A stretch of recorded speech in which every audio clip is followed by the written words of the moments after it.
decks that aren't really playing to the board and have a lot more just kind of individual removal spells. And the decks that it preys upon, which are just kind of other streamlined aggro decks, are a lot less prevalent in the metagame. But the core of the deck is still quite powerful.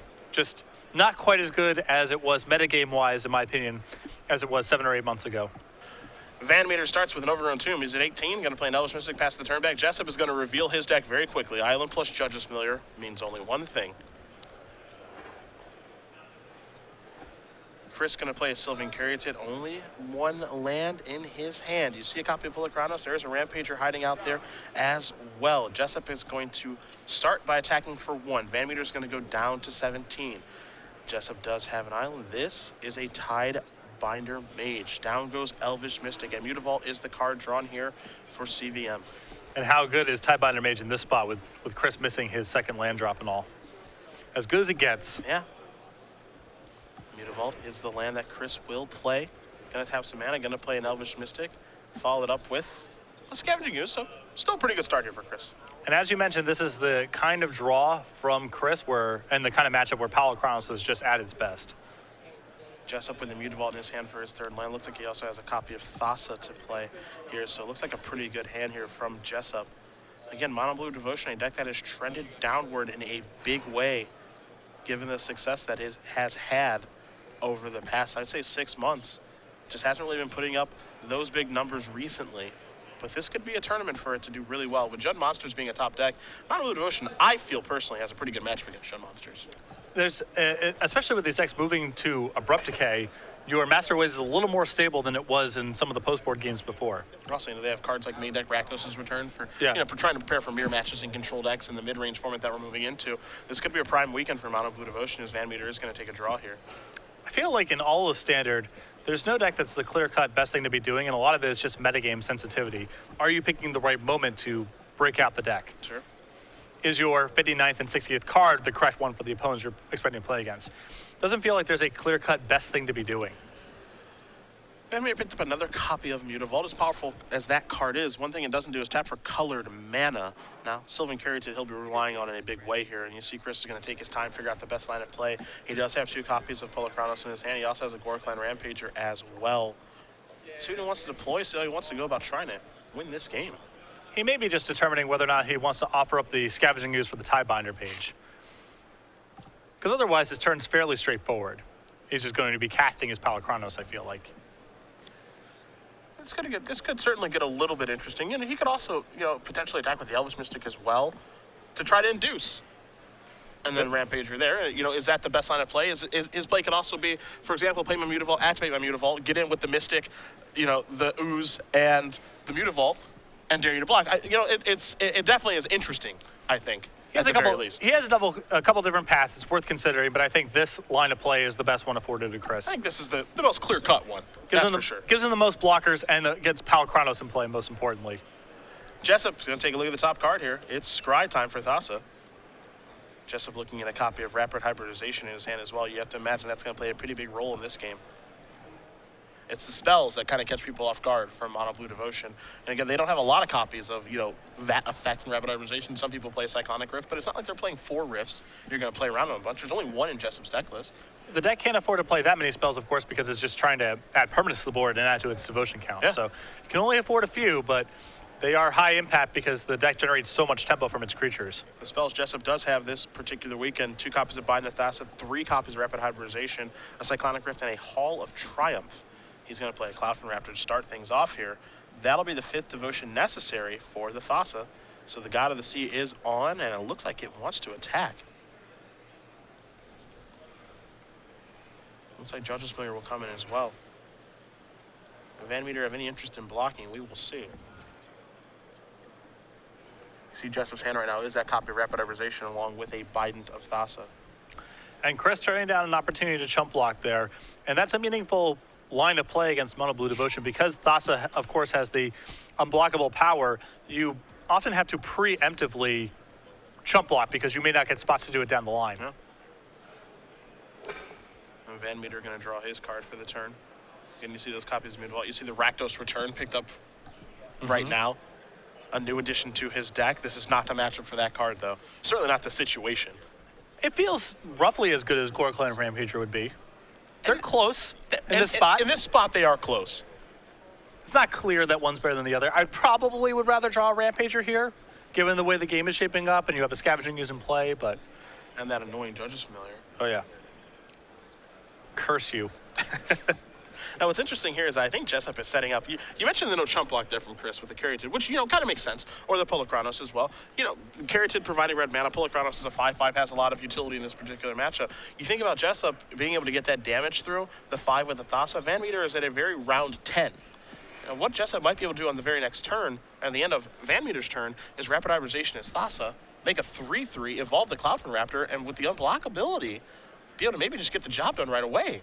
This may be one of the games where Chris has all of the resources and tools, but not enough time. Yeah. Chris is going to come across here with Polakranos and Scavenging. You see Jessup look at his hand for a moment, consider his blocks, and says, sure. How much would you like to deal to me? And I think you would have seen a chump block from Chris last turn if one of those Mutavaults was, say, a Blood Crypt. If it wasn't his only source of red mana. Yeah. But with a Rampager in hand, it's just too important for him to have that red mana. 7 damage gets dealt. Jessup goes down to 11. Again, you see VanMeter looking at the Rakdos return, the Polakranos, and the Rampager in his hand. All he can do is just pass the turn back and try to bluff from Will Spell. Jessup does not fire off that copy of Rapid Hybridization.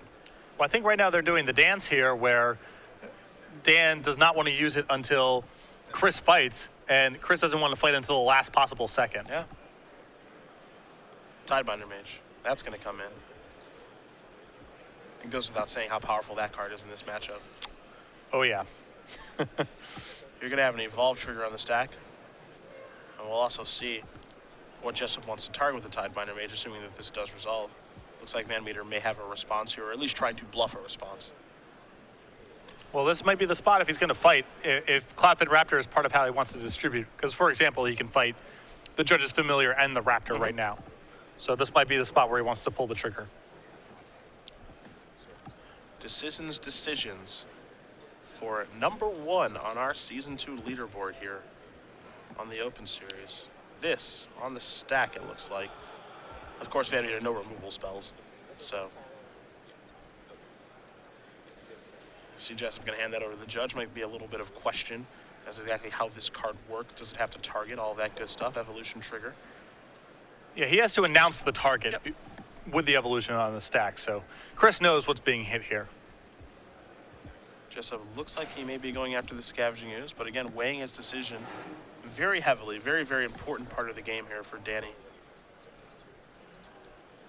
Looks a little unsure of himself on what he wants to target, what he wants to do, and how he wants to go about using this Rapid Hybridization. I believe he does have the tools to win because he does have an active Thassa. We all know how powerful that card is. So, evolution not complete just yet. So VanMeter says, all right, this is locked. This is my Polakranos. Now, do I want to fire away and try to take down your Judge's Familiar and your Cloudfin Raptor? Do I have any other choice? Well, he can fight some other Tidebinder Mage. That's true, too. And you could also make the argument of, I'm just supposed to leave these blockers back to block, Because if Danny taps out to, say, activate Thassa here, and he's only got 2 mana left over, then things become very easy for Chris. So Chris may be happy enough with the way this game is being paced to say, okay, I'll let you have these little pieces of advantage. If you ever tap out, I'm going to go ahead and use Polakranos to fight or do something else major. But the way the game is shaping up, this is okay. If you want to attack with just Thassa, not make anything unblockable, I'll just chump block your Thassa, take a point of damage, and untap and attack you with a lot of stuff. Well, here come the attackers. Judge's Familiar, 1/1. Cloudfin Raptor, a 1/2. Thassa, a 5/5. We didn't see Chris chump block last turn. I got to imagine we will this turn. Yep. And Danny not using his unblockable mana means that he's representing something, and I think Chris can safely deduce it's either Rapid Hybridization or Cyclonic Rift. Yeah.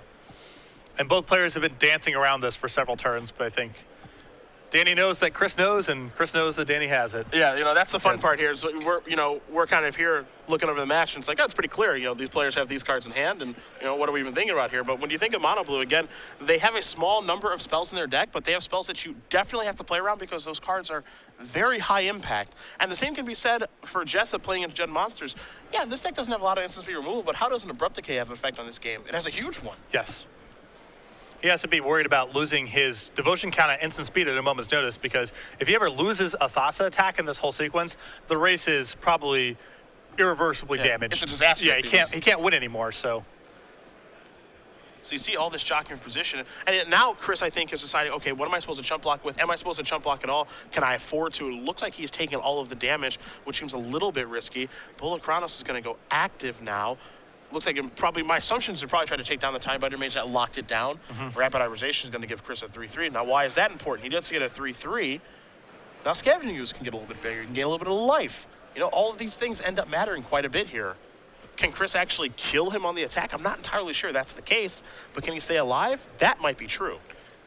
it's going to be tough. I mean, he's taking 5 to the jaw for sure from this Thassa, plus there's some flyers in play. He's got a lot of life to gain here. VanMeter draws a card. It's a copy of Blood Crypt.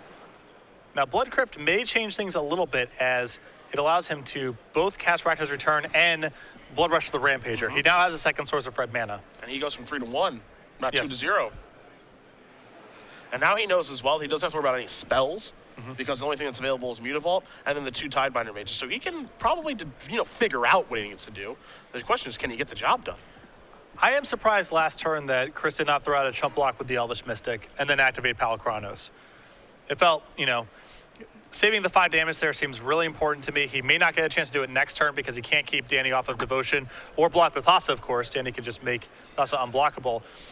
You can still activate Palakronos inside of combat, and you put another creature in the graveyard for Scavenging Ooze in the worst case. VanMeter's going to go down to 1. Fires up a Mutavault.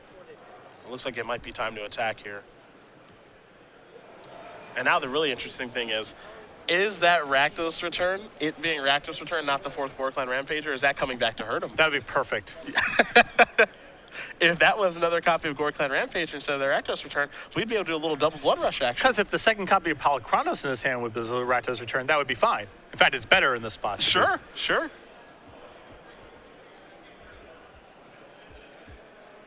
So VanMeter is going to grab some creatures and turn these sideways and try to figure out, is there any way that I can maybe induce Danny to make a bad block? Will he play around Rampager? 3, 4, 5, 6, 7. This is lethal attack with the Rampager. He has to block something. Yep. So now Jessup has to be worried. All right, what if I block here and then he has an Abrupt Decay for my other Tidebinder Mage? Then I'm in a world of trouble. Yeah, there's a lot to play around from on both player sides here. Although Chris is in the spot now where he can't play around anything. He's kind of hand up, and he has to put the ball in Danny's court and hope that he messes up on the blocks or plays around something that Chris doesn't have. Pretty much. I think what Chris is trying to do here is say, you got to block with both your Tidebinder Mages. Please block with both your Tidebinder Mages. I need you to block with both your Tidebinder Mages. And will he do that? And then Devotion gets shut off in that world, too. Yeah. Not to say that it can't be turned back on, but this is a tough situation here for Jessup, too, because, Jessup is a turn away from winning, presumably. And if he blocks with only 1 Tidebinder Mage, then Rampager plus Abrupt Decay kills him, too. That's another factor here. Rampager plus Rampager gets the job done, stuff like that. So, he has to be very, very concerned. Yeah, and he can play around double Rampager if he blocks with both Tidebinder. It leaves him at exactly 1. So this is a tough block. And now, see, before he only had 1 Tidebinder Mage he was grabbing at, now he's grabbing at 2. He dies to a lot of stuff by only blocking with 1. 2 Rampagers, as you mentioned, or Abrupt Decay Rampager kill him. Because he can Abrupt Decay the Tidebinder Mage and then Gorkline Rampager, whichever creature got blocked by the Tidebinder Mage, to give a trample. And you have to imagine with, how popular Chris is, and that Chris plays Jund monsters, that. Yes. Everyone knows his deck list. Maybe Danny doesn't know about the Rakdos' Return, but everyone knows that for the past couple of weeks, Chris has been starting Abrupt Decay in some numbers. That he has Rampager. He's a big fan of that card. He doesn't play Reaper of the Wild. So now Danny's trying to think of, okay, I guess I have to block with both of my creatures, which is exactly what Chris needs him to do, because now all Chris can do is he can just say, all right, I will activate Ooze, gain a life, go up to 2s. I can activate Ooze again, gain a life, go up to 3, and all of a sudden I'm not dying because Thassa's off and you have 2 1-power flyers. Well, Thassa might be off. Yeah, no guarantee. Not hard to reestablish. No guarantee. What do you do? There are your blocks. One on Mutavault, one on Scavenging Ooze. Is it appropriate for VanMeter Rampager here? I don't think that's the case. I think that Chris has to leave some blockers back. You see he's going to do a bunch of math. And the reason I don't want a Rampager is because I can't get him dead, so I just want to keep my life total high. Yes. That's all I care about. I can remove the Pool of Chronos, go up to 2, beat the Tidebinder Mage in combat. The other Tidebinder Mage will trade with the Mutavault. That'll give me another creature in the graveyard, which allows me to go up to 3 so I don't die to the Flyers. And presumably I will have the ability to block the Thassa, assuming a Frostburn Weird or another Tidebinder Mage doesn't come rolling off the top of the deck, which truthfully I might not be able to beat anyway. No, Chris is totally liable to the top of Danny's deck. He has no way to interact with anything. So if Thassa gets reestablished, that's game. Off of a 2-mana spell. VanMeter's going to go up to 2. Ooze is going to beat Mage in combat. Again, Chris doesn't have to worry about any spells from Jessup because there's just a Mutavault in play. So now will we let damage resolve? And keep in mind, Danny still is basically representing lethal because he has his 2 power worth of flyers. He can activate Mutavault and make that unblockable. Yep. Mutavault goes back in the row. So on board, Chris can't get out of this. But does Danny know that? That's the question. His focus might be on turning his Thassa back on and not activating Mutavault and making it unblockable. Danny's going to take a look at the top card of his hand. His hand right now has 2 copies of Biden of Thassa. Yes, he can turn his Thassa back on, but he can't make his Thassa unblockable. Chris will be able to chomp, activate Scavenging Ooze, gain the necessary life. So Jessup is going to take a look at the top card of his deck. He's going to draw that card. It's a copy of Frostburn Weird. And that might make things a little bit easier now because what he can do is he can play Frostburn Weird, he can evolve his Cloudfin Raptor, and his Thassa will be on and make it unblockable to kill him. So he essentially has 2 lethal attackers in that world. But what happens if he does that and Chris has Abrupt Decay, then he can Abrupt Decay the Raptor, Thassa gets shut off. Because I think the way that it's set up, if you're playing around Abrupt Decay, your best bet is to activate the Mutavault because that itself cannot be hit with Abrupt Decay. So you make that unblockable. Even if Chris has a removal spell and can gain 1 life, 1 point of flying damage comes across and the Mutavault goes uncontested. That's true. So if Jessup was concerned about playing around exactly Abrupt Decay, this is not the best line to take. He loses to Abrupt Decay the way that he's played this. I think if he attacks with just Mutavault, animates Mutavault and makes it unblockable, I believe that's a safer attack. Now he could be playing around a variety of cards right now, so it's not quite that simple, but I do not believe this is the best way to play around Abrupt Decay. Either way, Frostmourne is going to come into play. Thassa is on now. Devotion is at 5. The Raptor did evolve into a 2/3. And Jessup says, I think I attack with everyone? Man, this would make... Wow, if Thassa doesn't come into the red zone or go unblockable, this would make Abrupt Decay even better. In we go. Well, attacking with Thassa and making it unblockable plays around nothing extra. Because if this attack works, he wins. Yep. And if something gets killed, then Thassa's off anyway. Yep, that's true. In we go. VanMeter going to look at his hand, and he's going to activate a Scavenging Ooze. Activate a Scavenging Ooze. He's going to go up to... Oh, boy. He goes up to 4, down to 1. Yeah, this was some... Jessup should be here. Yeah, I think that's why I would have just animated Mutavault and shipped both the flyers here, because Chris could only go... The only lines of play that Chris can do is go to 4 by activating my Scavenging Ooze a couple times, and Danny is attacking for exactly 4, or he can gain 1 life and cast Abrupt Decay, and the attack with an unblockable Mutavault and 2 1-power flyers plays around either scenario. It's either 4 points of damage or 3 points of damage and losing 1 creature to an Abrupt Decay. So I think... Here's the question. Can VanMeter kill him this turn? Because he has to kill him this turn. I feel like Chris was just given another turn to play. Yes, I think so too. Because through all of the calculations and things that I think Jessup was playing around, I think he missed what you could argue is the most obvious, which is, I can just gain 2 life. Yep. And I can't kill him. And now VanMeter, maybe Jessup thought, oh, he can only go up to 3, when the truth is, actually he can go up to 4. And so now he's down to 1. And 1 is not none. So now VanMeter has to get these 8 points of damage through. I feel like he has to do that. He's going to fire up a Mutavault here. And now he's going to send everybody into the red zone. Here we go. Now, if you're Jessup, you have to know, okay, this is quite clearly a Rampager. The big thing here is that the Rampager, wherever it goes, sure, that's the case. The other thing that's huge here is that Scavenging Ooze can remove the Rampager to gain a life, but more importantly, get +1/+1. Yeah, this is a really tough block. And now, it's definitely evident that there's no Abrupt Decay because Chris would have done that before Oh, yeah. Oh, yeah. any of this happened. Uh-huh. We can rule out Mizium Mortars, Dreadbore, any sort of removal spell. It's so easy when you're the eyes in the sky, and we can see everything that's happening. It gets a lot harder when you're down there actually playing the games and thinking about everything your opponent could have. Mutavault's going to go active here. If you block the 3 biggest creatures, what happens? You get in front of an Ooze, you get in front of the Frog Lizard, you get in front of a Mutavault. That's 1, 2, 3, 4, 5, 6. But you have to imagine because of Trample, you can do things a little bit differently here. I mean, if we're just talking about saving damage, it's the block that Danny's making right now. Thassa goes in front of Ooze, the 1/4 goes in front of the 3/3, and the Mutavault goes in front of a Mutavault. Sure. And that leaves 2 coming across. So the Ooze is 1 over right now. 2/3 from the Elves is 3. Rampager is 4 is 7. Activate the Ooze is 8. I think this is exact lethal. If he rampages on the Ooze? Yeah, and removes with Ooze. Because 2 points are coming. Assuming the Ooze gets trampled. Oh, no, it's 5-5 right now. He might be short 2. I think he's short 1. Yeah, he's short 1. I thought the Ooze was a 6-6. No, it was a 5-5. So I think he's short 1, the way this all breaks.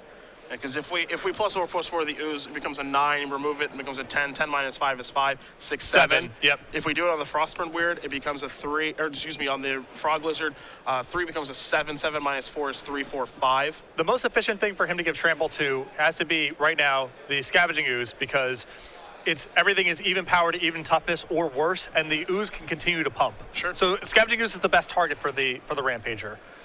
And it's even right now, yeah, he's a point short. Looks like somebody's a point short. Yeah, and VanMeter, you can see him kind of shrug his shoulders, show his hand, and said, I can't kill you. And so that's going to do it. Danny Jessup is going to win game number 1. You see some frustration on VanMeter's face that he's a point short. He was given an extra turn and not able to get the job done. So Mono Blue Devotion up a game over Jund Monsters. And if only that Rakdos return was a 4th Rampager. Chris. Let's take a look Couldn't have scripted it any better. Let's take a look at the sideboards here. You've got Chris's in front of you. I'll let you begin. A Doomblade, a Vraska, a Mizium Mortars, a Rakdos Return, 2 copies of Putrified, 2 Golgari Charm, 2 Nylea's Disciple, 2 copies of Abrupt Decay, 3 Mistcutter Hydras. The 3 Mistcutter Hydras, of course, coming in this matchup. And I think just in general, you want more removal spells against this deck. You want the Abrupt Decays, the Doomblades, the Mizium Mortars. Not all of these removal spells are the most efficient thing to be doing. Mizium Mortars fails some percentage of the time, and it's susceptible to rapid hybridization because of the sorcery and all that, but just removal and Mistcutter Hydras, I think, is a good game plan for Chris. Other side of things, we've got 3 Dissolve, 2 Gainsay, 2 Negate, 2 Dispel. A lot of counter spells here in Jessup's sideboard, along with 2 Jace Architect of Thought, a Domestication, a Jace Memory Adept, a additional copy of Cyclonic Rift, an additional copy of Rapid Hybridization. And those spells are the ones I think that are going to come in. You've got the Rapid, you've got the Cyclonic, you can argue Domestication. The rest of these cards, though, these counter spells, I don't think we have any interest in any of that. Nope. Just stuff that's better at playing to the board, Yep. I think is what Danny wants for this You matchup. definitely want these Bidens out of your deck after sideboard. You can make an argument for Wine Hall of Triumph out of your deck. I don't think there's going to be a lot of changes here at all. No, just a little bit more tempo. His game 1 setup is pretty good, it feels like. Yeah, I would agree with that. I would agree with that overall. Again, I still feel like this is a pretty good matchup for Mono Blue Devotion, especially with how Jund Monsters is evolving, which is to beat other mid-range and control decks and not really trying to beat aggressive decks. However, the aggressive deck that it is trying to beat, which is Burn, that is not, you don't try to beat Burn the same way you try to beat Mono Blue Devotion. Yeah, you need to be playing to the board. Against Burn, a couple points of life gain is enough to swing the matchup. Against Mono Blue Devotion, that's not going to really matter. If you're at 24 versus 20, but they're able to execute their game plan, they're still going to beat you. So the tools that you want there are different. If you are just joining us, Cedric Phils, Patrick Sullivan, Star Stadium's Open Series here in Providence, Rhode Island at SCG Live, hashtag SCGPROV for your tweets. We've already had fun talking about hippos. If you missed that, shame on you. That's really too bad. But we'll have some more fun conversations over the course of this weekend, so do chime in on Twitter as we make our way through 10 rounds of action here. We'll see how many rounds of action we have in our Legacy Open before Season 2 Invitational next weekend in Columbus, Ohio. Already. Again, it happens so fast. Yeah. And then Las Vegas the next week. Well, hopefully that doesn't happen too fast. I want that to be a nice, slow, but fun weekend. I want it to be memorable. What are you doing Sunday night? My job. I'll be doing this Sunday night. No, but the show will end in Vegas, or probably around midnight. There's a certain music festival that's going on. I'm not sure if you have any interest. We'll talk about it. Oh, EDC? Yeah. That's not my scene. There's no train there. It's not my scene either, but that doesn't matter. Yeah, I hear it's a lot of fun. I'm kind of old, so You're 5 years younger than I am. I'm kind of old, so I'm not really sure if that's my scene so much. Cloudfin Raptor to begin here for Jessup. You saw VanMeter lead off with a stomping ground coming to play tapped. He's going to play a Forest. He's got an Accelerator in Sylvan Carrington. He will pass the turn back over to Jessup, who will draw a card. It's a Tidebinder Mage. That can't lock anything down. Looks like Jessup's mana. I was going to say it's a little awkward, but he does have the second island. He's got Nykthos and a Mutavault in his hand right now. It was looking hairy there for a second there. Yeah. Nykthos usually a one-of in these lists. We got a Tidebinder Mage. Again, not tapping anything, but it is important that you actually do curve out here so we can get the damage going, build the devotion for the Master of Waves or Thassa. VanMeter going to draw a copy of Mistcutter Hydra. I believe that's the second one that he does have in his hand right now. You also see a Dreadbore hanging out over there. It does have the necessary mana to cast these spells. We'll just see what order he wants to cast them in. I'm curious to see if Chris is willing to take 2 to make it 3/3 Mistcutter and just start getting in. It's the most aggressive play. He has the alternative of just Dreadboring and building his mana. And I like this from Chris. Make a bigger Mistcutter and also just not take the 2 damage. Also slow down that devotion as well. Good draw there from Jessup. Picks up an island for the Frostburn Weird that he does have in his hand. And he is going to deploy, for the Nightveil Spectre, he will deploy that and attack for 2. And you see Danny's hand here with land and Master of Waves. So if Chris is not able to find a removal spell, even back-to-back Mistcutter Hydras are not going to be enough to race. And he needs to get this show on the road. He's got to do it pretty quick here. Stomping Ground is going to come into play untapped. VanMeter going to lose 2 more. There's a Mistcutter Hydra. That's a 4/4. We're going into the red zone. It's time to go race, and Jessup's going to go down to 16. And now Chris is going to be really put to the test here.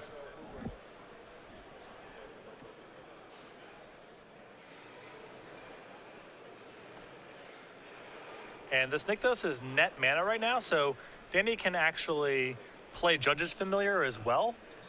Oh, living the dream. Which seems seems silly here, but it's actually important because that means Chris cannot respond next turn with an overloaded Mizium Mortars.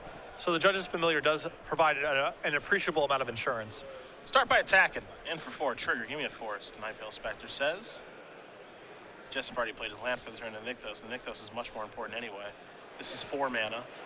Jessup gonna use the Judge's Familiar first. Follow this up. Master of Waves. Trigger, here come the Water Horse using a whole bunch. You see Jessup count up the devotion. We'll do the same. 3, 4, 5, 6 elementals on the way. It's a lot. And now, again, not even Mistcutter Hydra back-to-back turns is necessarily going to be enough here for Chris if he can't find a removal spell. You mentioned Mizium Mortars is kind of out the window as well. Gorkland Rampager is the draw. That's not going to get the job done. Master of Waves does not, against old versions of Jund monsters was not the most reliable thing, but now with so many of them moving to Abrupt Decay, it does stick more often than it did a couple months ago. Yeah, when Jund Monsters was initially built, and I kind of gave it a run in the PTQ, one of the cards I was playing was Gruul Charm. Yeah. Just because, I just didn't feel the Mono Blue matchup was good enough. Now, Mono Blue has definitely trended downwards in a big way. You see VanMeter's going to pick up his cards. Jessup's going to win this match 2-0. But it's kind of funny because Mono Blue has been doing so poorly recently. I think people aren't even sideboarding against it to beat it. But when it has draws like that, it's one of the best decks in the format. Yeah, it's still super good, super efficient. And there's a lot of decks in the post-board games, especially these 3-color junk constellation style decks where your game plan of get on the board and then have counter spells for your big finisher, that's going to be hard to beat too. Yep. A lot of the suppression of Mono Blue Devotion just has to do with, the Mono Black matchup, in my opinion, is not great. And Supreme Verdict's a hard card for you to play against. You can board into a deck that has some game against it, but game 1 is really hard. Yep. But those decks are overall trending downward. The metagame is starting to expand a little bit, and Mono Blue Devotion is really powerful against the majority of the theoretical field. It's just not very good against Supreme Verdict and Mono Black.